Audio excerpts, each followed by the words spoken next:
Last night at Washington's Kennedy Center for the Performing Arts, comedy stars from several generations gathered to honor an icon of their craft, Jonathan Winters.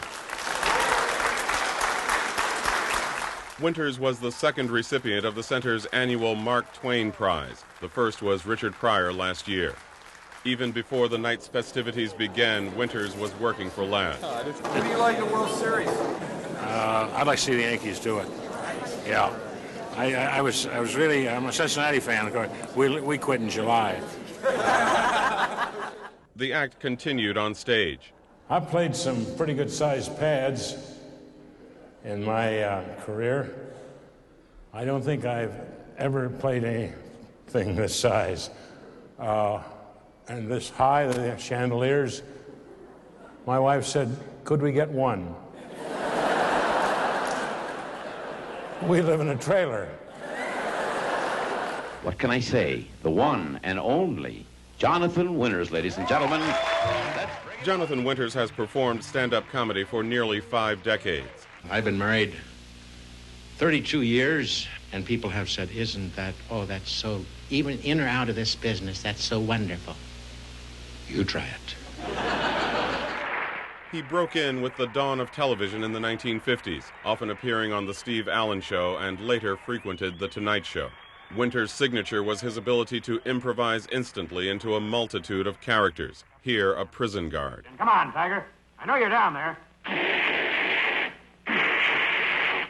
Well, we know one thing, he's armed. Some of the legion of comedians Winters inspired gave testimony prior to last night's award ceremony. For me, it was the guy that I saw, like I said, make my father laugh. And I went, God, that must be amazing. Because my father was a tad stern. He's definitely a pioneer. He's probably older than the pioneer, so he probably was doing comedy on the Mayflower. Nobody else is like him, nor I think will anyone ever be. And he was always sort of fiery and undependable and spontaneous. On the big screen, Winters appeared in the 1963 madcap comedy It's a Mad, Mad, Mad, Mad World and Viva Max. Receiving the bust of Mark Twain at last night's ceremony, Winters was Winters. A lot of things I'd like to say. I thought the head would be bigger. Earlier this week, prior to the award ceremony at the Kennedy Center, Jim Lehrer spoke to Jonathan Winters. Mr. Winters, welcome. Explain to us the pleasure you get in making people laugh. Well, I tell you very honestly, without getting carried away in a very long answer, I think comedy, and whether I think it's the rarest thing, I'm sure others hopefully would agree, that laughter is probably one of the rarest things we have. You can look at the minerals, diamonds and rubies and gold and silver and platinum, oil, all these little goodies that bring so much wealth to people. But as far as laughter, and you can say, yes, those are very rare, and they are rare. But how often can you say to yourself, or to your wife, or your loved ones, whatever, that you sat down and watched this specific show on television, in the movies, whatever, and found yourself out of the chair and on the floor? That's how rare laughter is. That's how rare comedy is. We don't find ourselves on the floor very often. When did and how did you realize that you could make people do that you could make them laugh until they fell onto the floor? Well, I was an only child. I don't say that with little tears, and mother and dad didn't understand me. I didn't understand them. So consequently, it was a strange kind of arrangement. They didn't understand me. And I'd be in my room, being an only child. I'd talk to myself, interview myself. The guy would be a general. I'd be a war hero or something, whatever I wanted to be.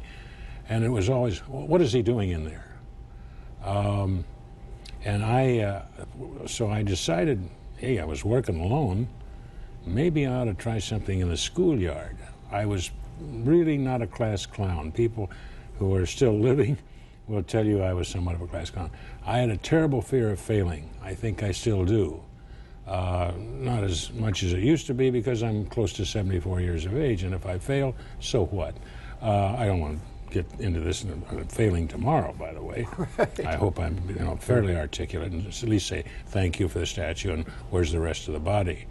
But I think the first time I was in the Marines, I did a real test. I was on a carrier, a Bonhomme Richard, as a matter of fact, CV-31. We were in the Pacific.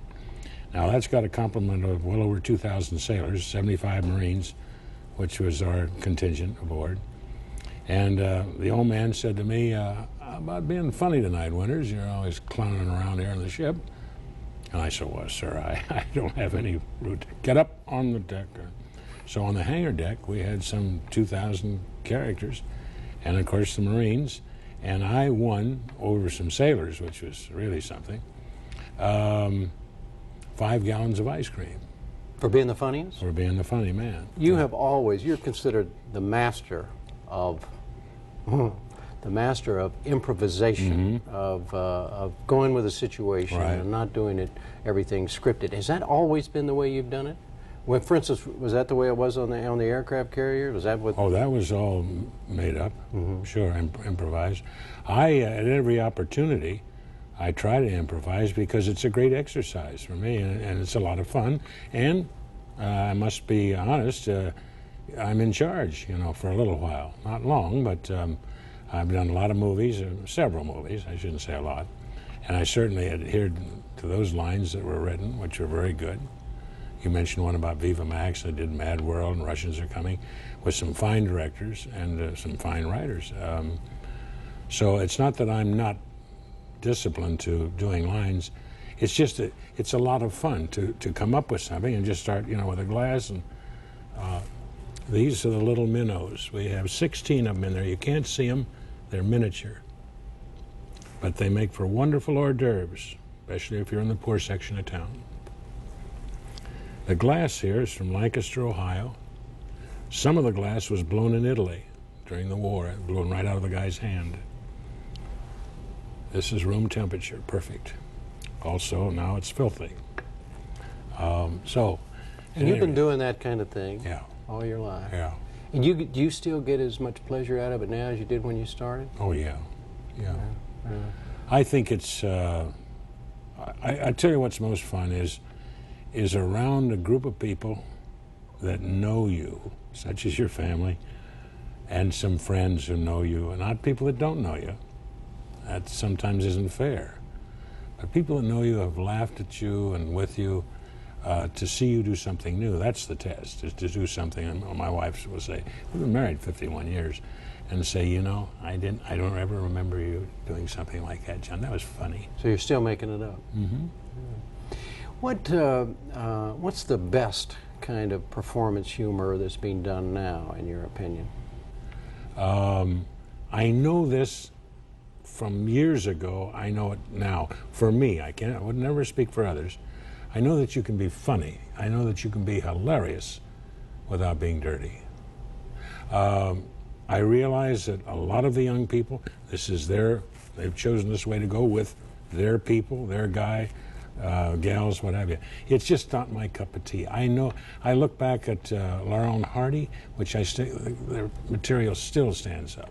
It's still funny. There's still 2 of the funniest guys that ever lived. Groucho Marx was a dirty old man, but never used any bad language. Never pinched a lady. Got close, but there are a lot of funny people. W.C. Fields. I don't know. The old adage, to drop your pants to be funny, come on. I think it takes a little more work to be funny without being dirty. It's very easy to go into something, blue, risque, off, I don't know. I do think this. I think guys like Jim Carrey are very, very funny. I think that the guy that does The Church Lady, Dana Carvey, very funny man. His impressions of Bush and gosh knows endless amount of politicians and people. He's a very gifted guy. There are a lot of young people out there. Richard Pryor, who received the award that I'm getting last year. Yeah. What a talent. And what about the late night television people, Leno and Letterman? Well, Letterman, I don't know what's going on there. I wish I could tell you. I don't understand Letterman. Carson and I had a lot of fun together, but that was different from the fact this guy wanted you to look good. 30 years on television. Drop into that room that the green room, whatever. Johnny, what do you want to talk about? And we talked about it, and we did it. A question: I can't tell whether these guys are jealous. Sometimes I think between Leno and Letterman, it's one word: overnights. I think that's what they're concerned about. Yeah. Now, the Leno show is very much scripted, is it not? Yeah, it's a lot of up front, I guess, the jokes and the stories, yeah. But it's, I don't know, I took and still take from everything around me. I mean, life, and it's pretty funny out there, these characters. They're, a woman turned me, I give you, my wife and I were in Greece this past year ago. And she and I came out of this temple, Athena or something, which was about, 50, 60 miles outside of Athens. And we're on a bus with a lot of blue hairs. And so the woman turned to me, she said, "I know who you are." I said, "Yes, so do I. It's on my dog tag." "You are him, aren't you?" "I'm him." "Now, who am I? The important thing is, who are you, dear?" I'm Agatha Lendler. We're from Terre Haute, Indiana. This is my husband, Howard, my second husband. My first husband was run over. Better be on your toes. So at any rate, she said, "Let me ask you something. Mr. Winters, is it Mr. Winters? What did you think of the temple?" Now, my wife was just within earshot, and I said, "I was terribly disappointed." "Why?" "Everything was broken." "Well, my God, man, it goes 5,000 years before Christ. It should be repaired by now." As I turned around, she just shook her head. He said to her, "You know, honey, a lot of them are completely burned out." Perfect. Perfect, yeah. What does receiving an award with Mark Twain's name on it mean to you? Gosh. Of course, I read almost everything he wrote. I just, I think I always dreamed, certainly as a young boy, maybe I do now still, of standing on the banks of the Mississippi and seeing this great-looking man with snow white hair. And it's Mark Twain, and he's looking out at a paddle wheel boat, and me with a long cane pole, and Huck Finn over here, and I'm Tom Sawyer. I think that I know this story still, holds up, as all the stories, a lot of these stories are wonderful stories. The Celebrated Jumping Frog and A Tramp Abroad, but this is something special. This is Washington, and this is the Kennedy Center, and this is a Mark Twain Award. Well, again, congratulations, and thank you very much. Thank you. Terrific.